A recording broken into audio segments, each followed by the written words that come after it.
Hello, I'm Sairaj, a cloud support engineer here at the AWS office in Hyderabad. Today, I'm going to show you how to prevent read timeout errors when you are using large language models in Amazon Bedrock. Let's get started. When you use Amazon Bedrock's large language models to generate text, you might encounter read timeout errors.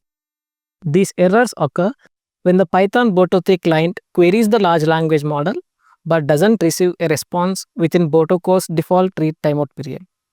To resolve this, we must increase the read timeout value.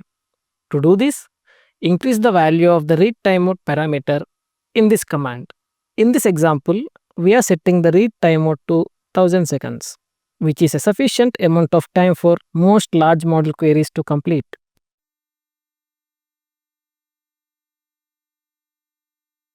If you are using a third-party library such as LangChain, you must pass the configured Boto3 client to the library's callable model class.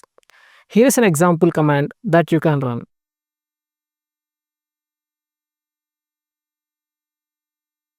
The read timeout period specifies how long Botocore waits for a response from the server before it returns a read timeout exception. Large models such as Anthropic Cloud Opus can take more than 60 seconds to return a response.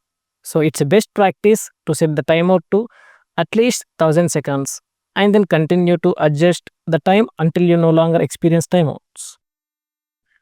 Thanks for watching and happy cloud computing from all of us here at AWS.